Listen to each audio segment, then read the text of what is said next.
오늘 함께 나눌 말씀은 마태복음 10장 26절에서 33절까지 말씀입니다. 우리 한 절씩 교독하겠습니다. 마태복음 10장 26절에서 33절 신약 성경 15쪽입니다. 같이 보고 읽도록 하겠습니다. 제가 먼저 읽겠습니다. 그런즉 그들을 두려워하지 말라. 감추인 것이 드러나지 않을 것이 없고 숨은 것이 알려지지 않을 것이 없느니라.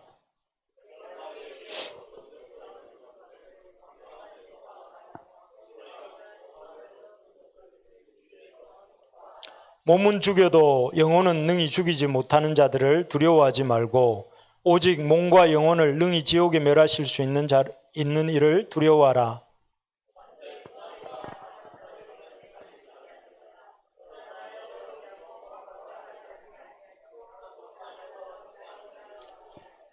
너희에게는 머리털까지 다 세신 바 되었나니 누구든지 사람 앞에서 나를 시인하면 나도 하늘에 계신 내 아버지 앞에서 그를 시인할 것이요.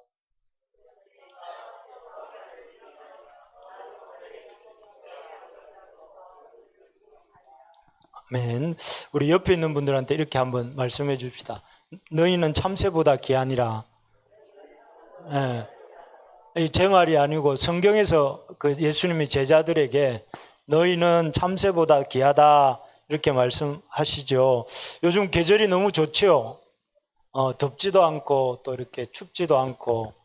그래서 어제 책을 읽는데 이번 한 주간 책을 읽는데 우리 4가지 사랑이란 책이었는데 아주 이렇게 좀 잘 들어오더라고요. 사랑 얘기가 가을하고 또 잘 어울리는 것 같습니다.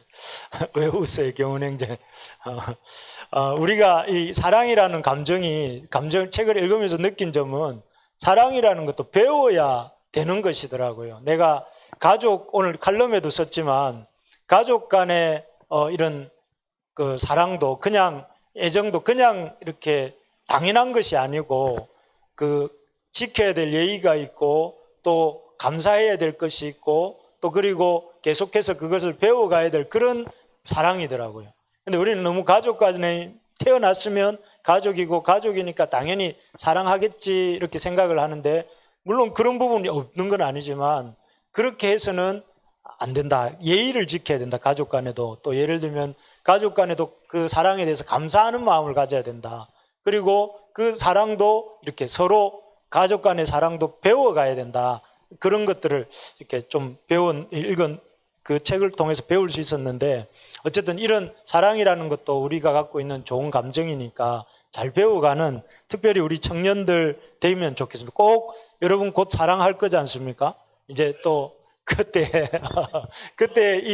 전혀 모르고 시작하는 것보다 사랑이 뭔지 알고 시작하면 훨씬 더 이렇게 잘 할 수 있을 거라고 생각이 듭니다. 오늘은 그런 감정들 중에 한 가지 얘기를 하려고 합니다. 무슨 얘기를 할 것 같습니까? 제가 두려움에 대해서 오늘 얘기를 한번 해보려고 합니다.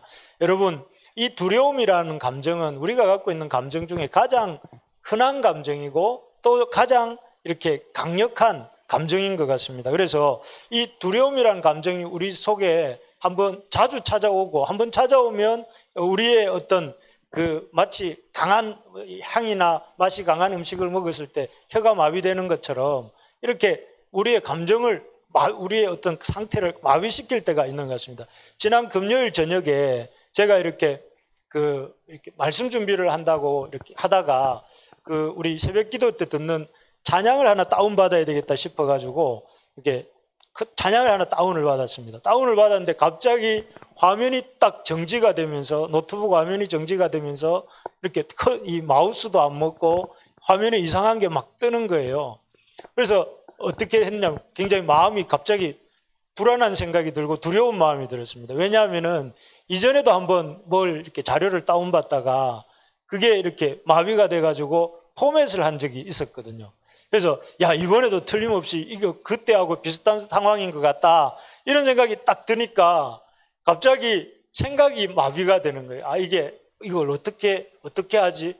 두려움, 걱정이 막 되면서 안절부절하다가 이제 결국은 여러분 걱정할 것 같으니까 고쳤습니다. 고쳤는데 그 집에 가서 이렇게 또 어떻게 하다 보니까 돼가지고 했는데 결과적으로는 금요일 저에게는 엄청 중요한 날인데 아주 이렇게 말씀 준비에 중요한 진도를 못 나가고 결국은 그 시간들을 좀 이렇게 제대로 사용 못했던 것을 생각해 봅니다. 여러분도 이런 적 있으시죠? 어떤 일이 이전에 어떤 실패의 기억이 있어가지고 딱 그 상황이 비슷한 상황이 오면 참 이렇게 아무것도 마음이 불안해지고 두려운 마음이 들어가지고 하지 못하는 때가 있는데 이 레모네이드를 꿈꾸다라는 책을 쓴 그 저자가 랜더슨이라는 상담가인데요. 이 사람은 아주 상담을 원하는 편지를 많이 받나 봐요. 그래서 보통 한 달에 10,000통 정도의 상담 편지를 받는데 그 중에 이 10,000통의 상담 편지 중에 대부분이 두려움에 대한 얘기라고 해요. 두려움. 뭔가 이렇게 삶에 불안하고 힘들게 하는 그런 두려움들에 대해서 호소하는 이야기들이 상담을 많이 한다고 합니다. 그 중에 그분이 이제 그 책에서 소개하는 이야기 중에 효도르라고 하는 사람에 대해서 얘기를 해요. 효도르 아시죠? 이제 우리 형제들은 좀 알 텐데 제가 이렇게 이 옛날에 프라이드를 볼 때 효도르라는 선수가 그 60억 분의 1입니다. 별명이. 그 60억, 지구 60억 명 중에 제일 싸움을 잘한다. 그래서 60억 분의 1이라는 한때는 그래서 지금은 아닌데 그랬던 사람이 있는데 이 사람에게 그 전성기 때 기자가 물었다고 해요. 당신도 두려워하는 게 있습니까? 두려워할 게 없을 것 같아서 물었답니다. 그런데 효도르의 대답이 저도 두려워하는 게 있습니다. 뭘 두려워하십니까? 이러니까 가족들의 이게 문제가 생길까 봐 저는 늘 두렵습니다. 이렇게 대답을 했다고 해요. 참 그렇게 힘도 세고 아주 싸움도 잘하고 뭔가 또 그래서 돈도 많이 버는 그런 사람인데도 뭐가 있다는 거예요. 두려움이 있다는 거예요. 그래서 우리에게 참 너도 나도 아마 여기 다 우리 앉아 계시지만 다 두려움이 한 가지씩 갖고 계실 거예요. 한 가지가 아니라 많이 있겠죠. 그런데 그런 두려움들에 대해서 오늘 본문이 뭐라고 했습니까? 오늘 성경 본문이 이렇게 말을 합니다. 노란색 글씨가 뭐죠? 여러분, 두려워하지 말라. 두려워하지 말라. 이렇게 말씀하세요. 그것도 한 번도 아니고 3번이나 이렇게 말씀해요. 가장 보편적이고 가장 강력한 영향을 주는 그런 두려움에 대해서 이렇게 두려워하지 말라. 이렇게 말씀하시는데 이 한글은 그래도 약과입니다. 한글은. 좀 더 이렇게 원어적인 의미로 이렇게 보면 이 말을 두려워하지 말라는 뜻이 뭐냐면 두려움에서 완전히 탈피하라. 두려움을 한순간도 용납하지 마라. 이런 뜻이 됩니다. 그러니까 예수님이 그냥 두려워하지 말라. 이것도 강한 표현인 것 같은데 뭐라고 하냐면 한순간도 두려워하지 말라. 두려움을 벗어버려라. 이렇게 제자들에게 말씀하고 계신 거예요. 그것도 한 번도 아니고 3번씩이나 두려워하지 말라. 두려워하지 말라. 두려움에서 벗어나라. 두려움을 한순간도 머물지 말라. 이렇게 말씀하세요. 사실 이렇게 말씀하면 안 될 것 같잖아요. 이 두려움의 감정이 뭐 이렇게 하지 말라 하신다고 안 두려워하고 두려워하라고 한다고 두려워하고 이런 건 아니잖아요. 근데 두려워하지 말라 이렇게 말씀하시고 또 그것을 통해서 오늘 이 제자들에게 주시는 이 말씀을 통해서 어떻게 왜 두려워하지 말아야 되는지 또 어떻게 두려워하지 않을 수 있는지 이런 얘기들을 쭉 하세요. 그래서 오늘 이 본문에서 보면서 참 우리가 사실 두려워하지 않는 삶을 뭐 오늘 말씀 듣고 난 뒤에 완전히 없어지지는 않겠지만 많은 부분 우리가 안 해도 될 두려움들을 좀 갖고 살고 있지는 않은지 돌아보면서 우리가 어떻게 두려움에 대해서 이렇게 통제하고 컨트롤하며 살 수 있을지 한번 생각해 보면 좋겠습니다. 오늘 본문에 보면 제자들은 뭐 하러 가고 있는 길이었냐면 전도하러 예수님의 그 복음을 이렇게 전도하러 가려고 하는 중이었어요. 그래서 그 제자들은 아주 이렇게 두려운 마음 가운데 있었던 것 같습니다. 이 제자들의 두려움은 뭐냐면 크게 3가지였어요. 첫째는 우리가 이렇게 복음을 여기 26절에 보면 복음을 전하면 사람들이 이렇게 우리가 전한 복음으로 세상이 변할까 이런 생각이 든 거죠. 그 감추인 것 같고 이 표현이 우리가 그들이 전하는 복음이 감추인 것 같고 숨은 것 같고 기속말로 하는 것 같고 제자들이 몇 명 안 되잖아요. 전체 유다 땅에서 볼 때는. 그 얼마 안 되는 사람들이 나가서 복음을 전한다 한들 세상이 바뀔까 이런 생각도 들고, 또 하나는 이 복음을 전한다고 했을 때 그 복음을 사람들이 순순히 받아들일까? 당연히 안 받아들이겠죠. 안 받아들일 것 같고, 또 오히려 잘못 전했다간 공회에 끌려가고 회당에 끌려가서 이렇게 신문을 받을 것 같고, 그런 상태였기 때문에 이렇게 복음을 전하려고 가는데, 여러분들도 전도하러 가본 적 있으시죠? 우리 경훈 형제가 요즘 부산대 앞에서 기타로 찬양하면서 막 이렇게 찬양을 하고 있답니다. 여러분 대단하죠? 우리 경훈 형제. 근데 저도 옛날에 했었습니다. 했는데 그때 많이 두려웠는데 용기 있는 사람 한 명 옆에 있으면 가능하더라고요. 근데 어쨌든 우리가 화요일마다 교회 앞에서 전도하려고 할 때 꼭 이런 마음이 생겨요. 어떤 마음이 들냐면은, 야, 내가 이거 전도한다고 무슨 일이 일어나겠나. 사단이 제 마음속에 속삭이는 겁니다. 아, 네가 뭐 전도한다고 뭔 일이 나겠어? 네가 뭐 이렇게 마스크 한 장 전해준다고 해서 사람들이 그걸 받아주겠어? 그리고 네가 그렇게 전도한 열매가 너 뭐 좀 있었어? 이런 식으로 계속 사단이 제 마음속에 아주 속삭입니다. 속삭일 때에 제가 뭐라고 할까요? 사단아 물러가라. 이렇게 제가 말을 합니다. 물러가라 하고 마음을 이렇게 무시하고 그냥 부지런히 테이블도 꺼내고 화분도 꺼내고 뭐 이렇게 또 사람들에게 마스크도 주고 막 이렇게 하다 보면 저기 레지날드 같은 친구도 만나고 우리 유은이가 레지날드 삼촌 우리 교회 어떻게 왔어요? 이러더라고. 내가 전도하다 만났다 이러니까 애들이 신기하게 쳐다보면서 전도하면 그렇게 사람이 와요? 이러더라고. 어제 교회 밖에 휴지 주우면서 그런 얘기를 했는데, 그래서 열매를 주세요. 그래서 사단이 이걸 알아요. 뭘 알았냐면은 우리에게 두려운 마음을 심어주면 우리가 꼼짝달짝을 못한다는 줄 알고, 주님 일을 좀 해보려고 하면, 전도 좀 해보려고 하면, 또 아니면은 말씀 좀대로 한번 살아보려고 하면 두려운 마음을 심어주는 거예요. 사단이 이용하는 거죠. 그래서 많은 사람들이 이 일도 시작해보기 전에 뭐 전도든 어떤 일이든 시작도 해보기 전에 마음이 무거워져 가지고 이렇게 주저하게 되고 또 주저앉게 되고 그런 것 같습니다. 얼마 전에 그 어떤 통계를 한번 본 적이 있는데요. 여러분, 미국 청소년들을 조사를 했답니다. 2005년에 갤럽이라는 데서 조사를 했는데, 미국 청소년들이 가장 두려워하는 것이 뭘까요? 1위부터 5위까지가 나왔는데 뭐냐면은, 첫 번째가 테러, 두 번째가 재밌더라고요. 거미, 3위가 죽음, 4위가 실패, 5위가 전쟁. 미국 청소년들, 미국이 세상에서 가장 안전한 나라잖아요. 가장 안전한 나라인데 그곳에 사는 청소년들이 뭘 제일 두려워하느냐면 전쟁을 두려워하고 테러를 두려워하고, 그 다음에 청소년이잖아요. 청소년이면 뭘 제일 멀리 생각해야 될 것 같습니까? 죽음이 오히려 청소년 때는 제일 멀고 죽음 생각 안 할 것 같잖아요. 죽음을 두려워하고, 그리고 2위가 거미라는 것도 너무 재밌지 않습니까? 거미를 왜 저는 교회 청소할 때마다 거미 수십 마리씩 죽입니다. 제가 밤에 거미가 우리 집에 나올까봐 내가 겁을 낼까요? 전혀 겁을 내지 않습니다. 거미든 바퀴벌레든 걸리기만 해봐라. 뭐 이런 마음을 가지고 교회 청소를 제가 하거든요. 그래서 두려워할 대상이 아닌데 두려워하는 게 너무 많다, 사람들이. 그래서 여러분, 이 염려하지 않아도 될 일을 염려하고 걱정하지 않아도 될 일을 걱정하게 만들면서 우리의 마음을 이렇게 힘들게 만들고, 그래서 불필요한 시간을 허비하게 만들고 또 우리를 이렇게 마비 상태로 끌고 가는 것. 그래서 그게 심각해지면 이런 두려움, 우리가 안 해도 될 걱정을 계속 하다 보면 그게 여러 가지 장애로 나타나잖아요. 그런 것들을 보면서 이 두려움이 이렇게 많이, 어떤 두려움의 감정들은 어디서 왔을까? 어디서 오게 된 것일까요?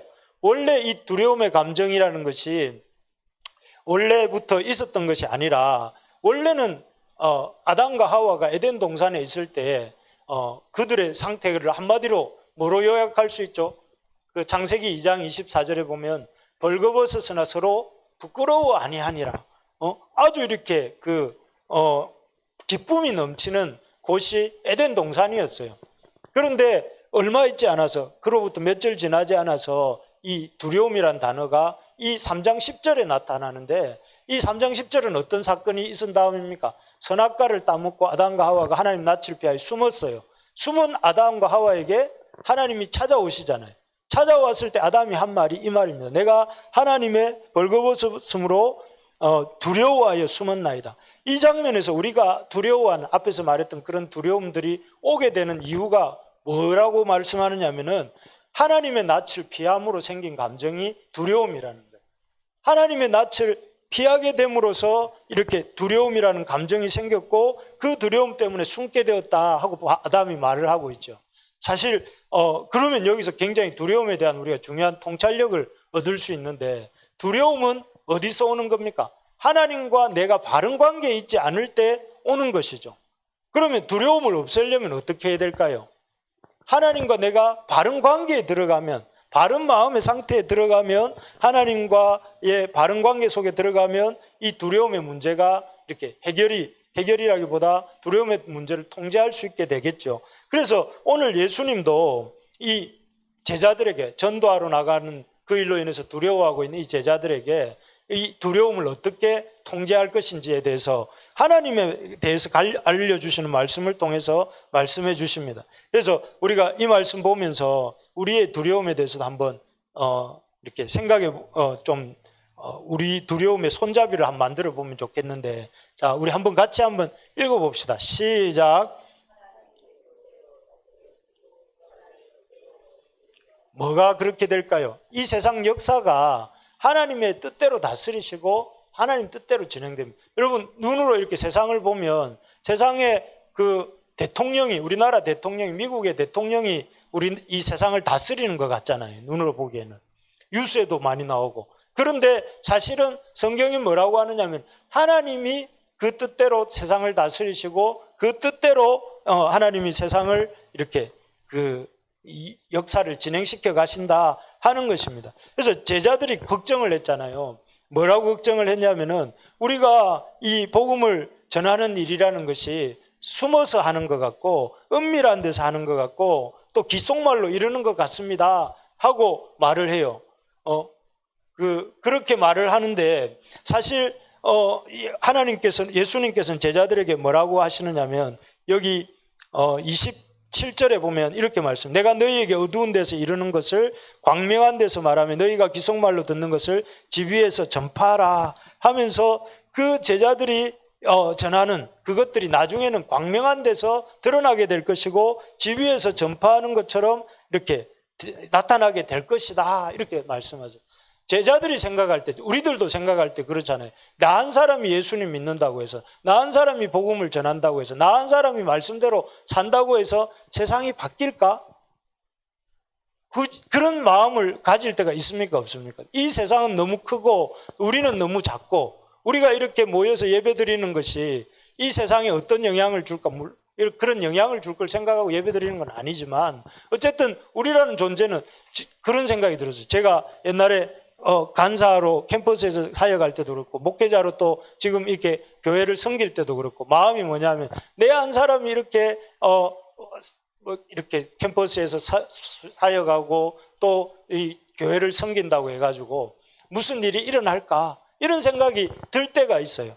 그런데 주님께서 뭐라고 하시냐면 그런 모든 일들이 숨어서 하는 것 같고 아주 이렇게 어두운 데서 하는 것 같지만 광명한 데로 나타나고 이렇게 크게 이 역사가 밝은 데서 드러나게 된다 이렇게 말씀하십니다. 예수님 말씀이 맞습니까? 틀립니까? 여러분, 지금 그 예수님의 12제자로 시작했던 교회가 오늘날 어떻습니까? 예수님 교회를 안 나가는 사람이 있을지는 몰라도 예수님을 모르는 사람이 있을까요? 없을 거예요 아마. 나는 교회를 안 나가도 다들 이렇게 예수라는 분이 어떤 분인지는 안다 이렇게 말을 하는 걸 봅니다. 그래서 이 세상이 비록 우리가 볼 때는 우리가 하는 일이 별거 아닌 것 같지만 제자들이 예수님 말씀을 듣고 복음을 전하러 나갔잖아요. 나가서 사람들의 어떤 환대를 받은 사람도 있고 받지 못할 때도 있지만 초대교회가 예루살렘에서 사마리아와 또 안디옥으로 또 그 에베소로 하면서 복음이 퍼져나가잖아요. 퍼져나갔고 마침내 지금은 그렇게 은밀한 데서 시작해서 아무 영향도 못 줄 것 같았던 교회의 역사가 지금은 온 세상에 영향력을 주고 있지 않습니까? 여러분, 그런 걸 볼 때에 우리가 기억해야 될 것은, 세상은, 우리 한번 따라해 봅시다. 세상은 하나님의 뜻대로 움직입니다. 여러분, 이 세상의 역사가 누구 뜻대로 움직이냐면 하나님의 뜻대로 움직입니다. 그래서 여러분, 이 하나님의 뜻대로 움직이고 하나님께서 다스리신다는 사실을 알 때에 여러분, 사단이 주는 생각은 항상 이런 거예요. 죽을까? 내가 이 일을 하다가 굶어 죽지는 않을까? 이 일을 하다가 이렇게 어떻게 잘못되지는 않을까? 이런 생각을 합니다. 아침에 이렇게 교회에 와가지고 딱 이렇게 들어오면 제가 하는 일 중에 한 가지가 뭔지 아십니까? 고리 대금업자들이 이렇게 막 날려놓은 명함이 막 교회인 줄도 아는데 이 사람들이 유독 더 많이 이렇게 집어 던져놓고 하루에 제가 치우는 게 한 7, 8장은 되는 것 같아요. 그러면 이제 오자마자 이제 문을 좀 열어놓고 쓰레받기와 빗자루를 들고 가가지고 쓸어 담아가지고 쓰레기통에 담습니다. 일수 이렇게 적혀놨어요. 막 그렇게 적어놓은 걸 하면서 그런 생각을 말씀 준비하면서 그런 생각이 들었습니다. 사단이 우리에게 부정적인 생각, 두려운 생각, 이런 염려되는 생각을 주면 어떻게 해야 돼요? 그걸 딱 받아서 그 생각을 딱 내가 억셉트를 하는 순간에 어떤 일이 일어나냐면은 내 속에서 그런 걱정, 불안, 염려가 막 작동하기 시작하는 거죠. 그러다가 나중에는 안 해도 될 걱정을 하면서 두려움에 사로잡히게 된단 말이에요. 그러니까 그런 생각이 올 때에 여러분, 그런 생각을 어떻게 해야 되겠어요? 쓰레받기로 싹 받아가지고 이렇게 쓰레기통에 담듯이 그런 생각들을 이렇게 리젝트를 해야 돼요. 거절을 해야 된다는 거예요. 그래서 그게 그렇게 우리 스스로가 잘 하는 것들이 뭐냐면은 우리의 믿음인데, 여기 한번 보십시오. 그래서 이 말씀 고린도전서 10장 13절 말씀에 이런 말씀을 좀 우리가 마음에 깊이 새겨놓고 있으면 좋겠습니다. 우리 같이 한번 읽어볼까요?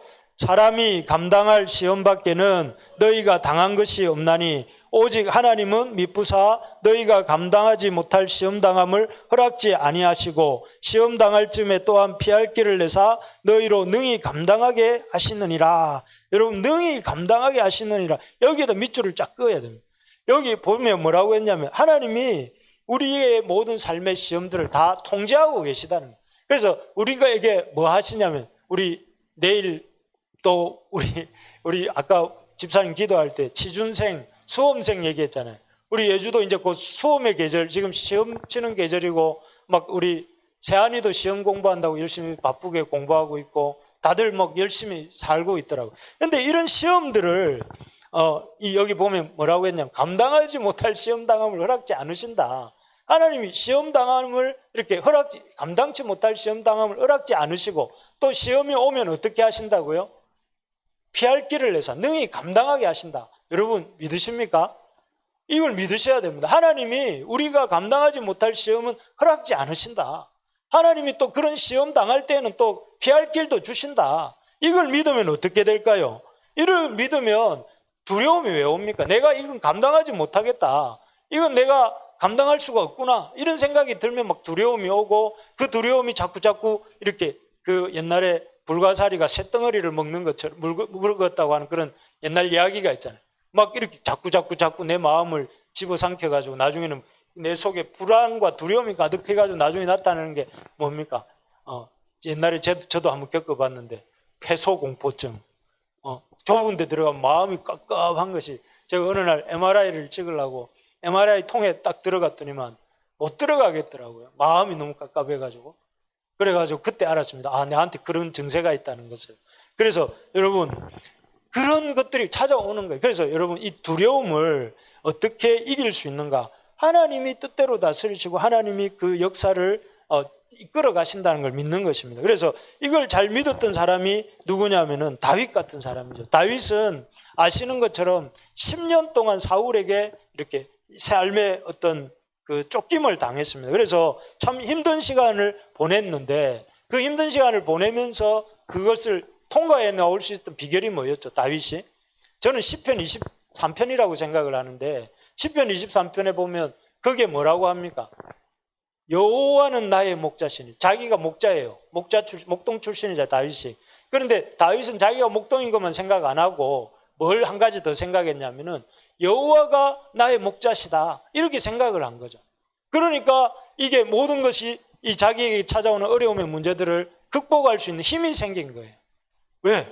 내가 이 문제가 내가 이 문제를 감당해야 될 게 아니고 나의 목자가 되시는 그분이 감당해 주시니까 그런 거죠. 내가 지난 금요일날 우리 레지날드하고 밥을 먹었어요. 우리 레지날드하고 이제 한글 공부를 시작을 하기로 하는데, 저는 레지날드가 지금 못 알아들을 거니까 나중에 설명해 줄게요. 레지날드가 참 대단하다고 생각합니다. 왜냐하면은 저 머나먼 아프리카에서 이곳 한국까지 와서 열심히 일하면서 돈도 벌기도 하면서 또 학교도 다니고 있고, 그러는 우리 레지날드를 보면서 어떤 생각이 드냐면은 참 저 친구야말로 이 말씀을 잘 믿는 사람이구나. 하나님이 감당치 못할 시험 당함을 허락지 아니하시고 시험 당할 쯤에 능히 피할 길을 내서 능히 감당하게 하신다. 여러분, 그걸 믿는 거지 않습니까? 믿으니까 이렇게 이 바다를 건너 산을 건너 비행기를 타고 이 머나먼 한국 땅에 와서 믿음으로 살고 있는 거잖아요. 여러분, 그런 이 모습을 보면서 우리 청년들에게, 우리 집사님들에게 도전하고 싶은 게 그런 겁니다. 여러분, 두려움은 왜 오는 것입니까? 하나님이 이 세상을 다스리시고 하나님이 그 뜻대로 역사를 주관하신다는 사실을 우리가 믿지 못하기 때문에 그런 거 아닙니까? 하나님이 우리가 감당치 못할 시험당함을 허락지 않으시고 시험당할 때 능히 감당할 수 있는 길을 주신다는 걸 우리가 못 믿기 때문에 그런 것입니다. 여러분, 하나님을 잘 믿을 수 있기를 바랍니다. 하나님이 역사를 주관하시는 것을 여러분 믿으십시오. 세상의 모든 것이 하나님의 섭리 속에서 이루어진다는 것을 여러분 우리가 믿을 수 있기를 바랍니다. 두 번째로 보면 주님이 뭐라고 말씀하시냐면 한번 읽어봅시다. 시작. 하나님이 그 백성을 사랑하시고 책임지고 돌보십니다. 책임지고 돌보십니다. 제가 왕년에 이제 책임간사라는 이름으로 우리 선교단체의 한 지역을 맡아서 오랫동안 섬긴 적이 있습니다. 책임간사. 그래서 책임이라는 단어를 저는 오래간만에 제가 여기 써보면서 참 마음이 묵직했습니다. 어떤 책임을 지고 한 지구를 맡아가지고 여러 해를 섬길 때 정말로 묵직한 부담감을 가지고 내가 속했던 그 지구의 학생들과 살림살이를 이끌어 가려고 불철주야 애썼던 기억이 나는데요. 그런데 이 책임지는 것이 저는 이렇게 작은 하나의 지구를 맡아 섬겼지만 우리 하나님께서는 우리의 인생을 책임지고 돌보신다 하는 것이죠. 그래서 여기 이 성경 구절을 한번 보시면 우리 29절 같이 한번 읽어봅시다. 시작. 참새 두 마리가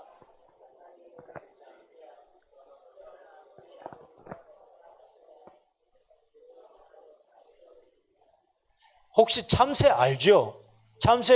요즘 참새가 잘 안 보이는 것 같기도 하고, 그런데 어쨌든 참새는 새 중에 진짜 새다 이런 말이 참새인데 작기는 제일 작은 것 같아요. 가장 작은 새가 참새인데 이 두 마리의 한 아사리온이라고 하는데 한 아사리온이 데나리온의 16분의 1이라더라고요. 한 데나리온의 16분의 1. 계산을 간단하게 해보니까 두 마리에 한 500원 정도? 이 정도 될 것 같아요. 우리 시급 이렇게 계산해가지고 해보면. 어쨌든 참새 두 마리가 한 아사리온에 팔리기 위해서는 뭐가 돼야 됩니까? 그 새가 잡혀야 되잖아요. 그런데 그 새가 잡히고 땅에 떨어지는 것도 하나님의 뜻이 아니면 이렇게 하나님의 어떤 허락하심이 아니면 새가 떨어지지도 않고 잡히지도 않는다는 거죠. 그러니까 작은 새 한 마리도 누가 이렇게 허락하시고 누구의 주관하에 있느냐면 하나님의 주관하에 있다는 거예요. 그리고 그에 이어지는 30절에도 보면 뭐라고 했냐면 너희 머리털까지 다 새신바 되었다. 새신바 되었다. 이게 어떤 표준 세번역으로 보니까 세워두셨다 이렇게 돼 있어요. 그러니까 이미 헤아려 두셨다는 거죠.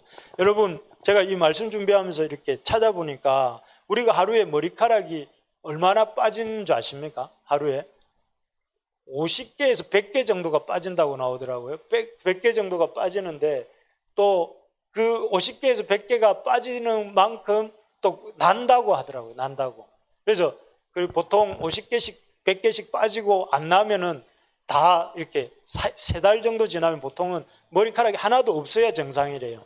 그런데 우리가 3달이 지나고 4달이 지나고 1년이 가도 머리가 다 안 없어지고 있는 거는 우리도 모르는 사이에 머리가 계속 나고 있는 거죠. 그래 생각해 보면 우리의 이 머리가 참 이렇게 그 하나님의 돌보심, 하나님이 우리의 머리카락 수도 다 헤아리신 바 되었고, 우리는 그렇게 많이 나고 많이 빠지니까 그걸 어떻게 다 일일이 생각하고 살겠습니까? 그런데 하나님 그런 이런 우리가 생각하지 못하고 생각할 수도 없는 그런 것들조차도 이 참새 얘기라든지 머리카락 얘기를 통해서 이렇게 돌보신다 하는 걸 보여주시는 거죠. 그래서 구약 성경을 읽다 보면 이런 구절이 나옵니다. 새들도 주의 제단에서 참새도 제 집을 얻고, 이런 표현이 나옵니다. 여기 보면 하나님께서 이 땅에 참새 2마리가 하나 사리온에 팔리고, 또 참새 2마리가 아주 이렇게 사람들의 어떤 관심거리도 안 되는 새지만, 그런 새들에게 당신의 성전에서 그들이 머물 수 있는 집을 내어주시는 분이시다. 그리고 또 우리의 어떤 머리카락 같은 이런 우리가 생각해 볼 땐 별로 관심도 갖지 못하는 우리 삶의 한 부분인데, 그런 부분들조차도 주님께서 관심을 가지고 돌보고 계시다 하는 것입니다. 여러분, 우리가 가끔 그런 생각이 듭니다. 제 20대 때는 저는 그랬어요. 저희 어머니가 제가 이제 캠퍼스 간사를 한다고 다니니까 너 뭐하고 다니냐 이렇게 물으셨어요. 그럴 때 제가 그렇게 대답했어요. 어머니, 저는 세상을 바꾸고 있습니다.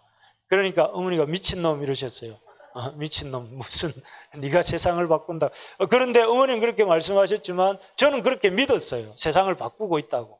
그런데 가만히 이렇게 나이가 한 30이 돼 보니까 세상을 바꾸는 건 좀 너무 이렇게 어려운 일 같은 마음이 들어요. 학생들한테 그렇게 말하지 않았지만 마음속으로는 내 가정이라도 잘 돌봐야 되겠다 하면서, 물론 열심히 사역하면서도 가정에서 우리 아이들을 잘 키우려고 애를 썼어요. 그러다가 이제 40이 넘어가고 50이 되니까 어떤 생각이 드는지 아십니까? 이제 아이들은 놔두고 나라도 바꿔야 되겠다. 이런 마음이 들다가 지금은 무슨 생각을 하고 있는지 아십니까? 이렇게 나라도 바꾸는 일도 잘 안 된다. 내가 한번 나 자신을 바꾸려고 해보니까 나의 생각, 말투, 나의 어떤 삶의 어떤 태도들을 바꾸는 것도 쉽지가 않구나, 이런 걸 많이 느끼면서 마음속에 어떤 생각을 하고 있었냐면, 이렇게 해가지고 내가 정말 하나님 앞에 쓰임 받을 수 있을까, 이런 마음이 들어요. 그런데 하나님이 오늘 말씀을 통해서 주시는 게 뭐냐면은, 네가 볼 때 너는 작고 연약하고 네가 이 세상을 바꿀 세상도 못 바꾸고 네 가정도 못 바꾸고 너 자신도 못 바꾸는 것 같지만, 너는 그럴지 몰라도 나는 너를 돌보고 있고 너를 통해서 일하겠다, 이렇게 말씀하십니다. 하나님 우리가 하는 일을 돌봐주시고 우리 자신을 돌봐주시고 우리를 통해서 하나님의 일들을 일어나도록 이렇게 역사하시겠다 하는 것이, 그것이 이 말씀 속에 앞에 나와 있었던 이 말씀 속에 참새 2마리가 하나 사리온에 팔리지 않느냐, 그러나 너희 아버지께서 허락하지 아니하시면 하나도 땅에 떨어지지 아니하리라. 이 세상에 가장 작아 보이는 일도 하나님 섭리하시고 다스리시는 것처럼, 우리가 복음을 전하고 우리가 이렇게 하나님 말씀을 이렇게 붙들고 살려고 애쓰고 또 하나님 말씀대로 이렇게 하는 그 모든 것들을 우리가 볼 때는 작아 보이고 아무 사소해 보인다 할지라도, 그것을 통해서 하나님이 일하시고 하나님이 돌보셔서 열매 맺게 하신다 하는 것이 이 속에 들어있는 그 하나님의 말씀의 뜻인 것이죠. 그래서 하나님은 참새도 돌보시고 또 우리의 머리칼도 헤아리신다, 이 말씀을 통해서 우리같이 작은 자들도 돌보시고 우리 같은 작은 자들을 통해서도 일하신다 하는 것을 우리가 붙들 수 있기를 바랍니다. 여러분, 하나님의 역사는 이렇게 우리가 생각하는 것처럼 큰 사람을 통해서 일어나는 역사가 아니라 작은 자들을 통해서 일어나는 역사죠. 그래서 구약에 보면 여러분, 요즘 우리 창세기 말씀 계속 묵상하고 있는데, 하나님 역사 원리 중에 중요한 원리가 뭐가 있냐면은 차자 축복의 원리가 있어요.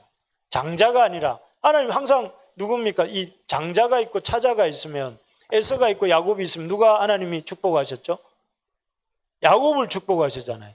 그리고 이삭이 있고 이스마엘이 있으면 이삭, 물론 뭐 그 경우는 그 어머니 혈통이 좀 다르긴 하지만 이삭이 아닌 그 이삭을 축복하시고, 또 야곱의 12아들 중에서도 누구를 축복하시죠? 유다가 아니라 요셉과 요셉의 자손들을 통해서 축복의 역사를 이어가시잖아요. 이런 걸 통해서 하나님이 우리에게 주시고자 하시는 메시지가 뭘까요? 여러분 잘 들으셔야 됩니다. 작은 자를 통해서 일하신다. 하나님 작고 연약한 자도 돌보시고 그런 작은 자들을 통해서 역사하신다는 것을 우리가 붙들 수 있기를 바랍니다. 예, 아멘 안 하십니까? 예, 여러분 이 하나님의 이 놀라운 섭리입니다. 우리 세 번째 한번 읽어볼까요? 시작. 사람들 앞에서 하나님에 대하여 당당하게 시인해야 합니다. 그러면서 그렇기 때문에 우리가 어떻게 해야 되는가? 32절, 33절 같이 한번 읽어봅시다. 시작. 누구든지 사람 앞에서